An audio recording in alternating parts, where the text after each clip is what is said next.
Tsunami நினைவு தினத்தை ஒட்டி கடலிடம் கண்ணீர் மல்க மீனவர்கள் பிரார்த்தனை செய்தனர். கூடுதல் தகவல்களை செய்தியாளர் ஸ்ரீதரிடம் கேட்கலாம். ஸ்ரீதர், 2004ஆம் ஆண்டு நடைபெற்ற சுனாமி பேரலையில உலகம் முழுவதிலும் இருந்து 2 லட்சத்திற்கும் மேற்பட்டோர் உயிரிழந்தார்கள். அதில் பெரும்பாலானோர் பாதிக்கப்பட்டது கடலோர மாவட்டத்தில் இருக்கக்கூடிய மீனவர்கள். தற்போது கடலூர்ல என்ன நிலவரம்?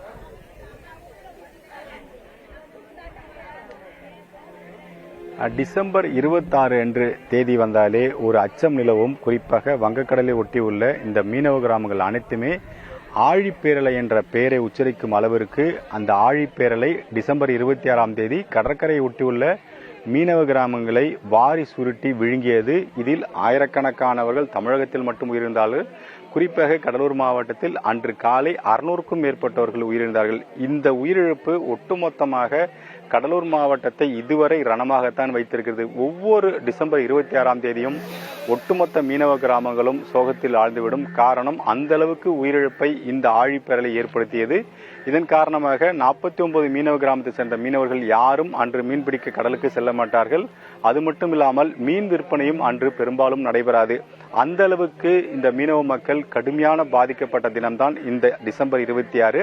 இந்த 26 ஒவ்வொரு ஆண்டும் அவர்கள் அனைத்து பணிகளையும் தவிர்த்துவிட்டு கடற்கரை ஒட்டி வந்து பால் ஊற்றி கடல் தாயை வேண்டிக் கொள்வார்கள். இனி ஒரு கோவத்தை இதுபோல் எங்கள் மேல் காட்ட வேண்டாம், ஏனென்றால் அந்த அளவுக்கு நாங்கள் இழப்பை சந்தித்துள்ளோம். எனவே மீனவர் பெண்களும் மீனவர்களும் அங்கு ஒன்று திரண்டு அந்த கடல் தாய்க்கு பால் ஊற்றி அந்த நினைவலைகளை கூறுவார்கள். குறிப்பாக இனி வரும் காலங்களில் எங்கள் குழந்தைகளை நீ கொன்றுவிடாதே, அந்த அளவுக்கு நாங்கள் பாதிக்கப்பட்டோம். ஏனென்றால் கடலை தான் அவர்கள் தாயாக பார்க்கிறார்கள். அப்படிப்பட்ட தாய் தான் கடந்த டிசம்பர் 26ஆம் தேதி மிகப்பெரிய ஒரு பாதிப்பை மீனவர்களுக்கு தந்தது. அதன் நினைவாகத்தான் ஒவ்வொரு ஆண்டும் இந்த மீனவ கிராம மக்கள் பல பகுதிகளில் ஒன்று திரண்டு பாலூற்றி பூ தூவி அந்த உயிரிழந்த மக்களுக்கு நினைவு செலுத்தும் அதே வேளையில் அந்த கடல் தாயின் அந்த கோபத்தை தணிக்க வேண்டும் என்ற காரணத்துக்காக ஒவ்வொரு ஆண்டும் இந்த நினைவலைகளை அவர்கள் செய்து வருகிறார்கள். நீங்கள் பார்க்கும் இந்த காட்சி கடலூர் தேவனாம்பட்டினம் மற்றும் சோனாகுப்பம் சிங்காரத்தோப்பு பகுதியை சேர்ந்த மீனவர்கள் கடற்கரை பகுதியில் பல இடங்களில் குவிந்து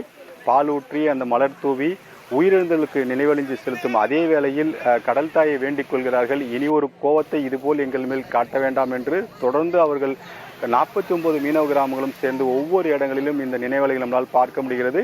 அதே சமயத்தில் இந்த நினைவு தினத்தில் மற்ற அரசியல் கட்சிகள் கூட அனைவரும் கடற்கரை பகுதிக்கு வந்து இந்த நினைவை நினைவு கூறுகிறார்கள். காரணம், அந்த அளவுக்கு மீனவ கிராம மக்கள் பாதிக்கப்பட்டிருக்கிறார்கள். டிசம்பர் 26ஆம் தேதி வந்தாலே முதல் நாள் கிறிஸ்துமஸ் முடிந்த அடுத்த நாள் இந்த மிகப்பெரிய பாதிப்பை மீனவ கிராம மக்கள் சந்தித்துள்ளார்கள்.